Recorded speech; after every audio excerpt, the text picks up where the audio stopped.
आज आपण शिकणार आहोत all about E words. E येणारे शब्द आज आपण पाहणार आहोत. आता ई चा उच्चार काय होतो? ए.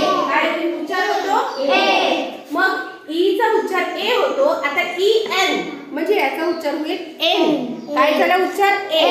तसंच मग D E N den, H E N hen, M E N men, P E N ते, टी ई एन. ते. आता बघा ईटी. ईटीचा उच्चार होईल ए. काय होईल? A. M E T met, N E T net, P E T pet, S E T set, P E T vet, W E T. Wet. Very good. आता बघा ED. ED म्हणजे add. काय झाला उच्चार? Add. आता हे शब्द बघा बी ई डी बे,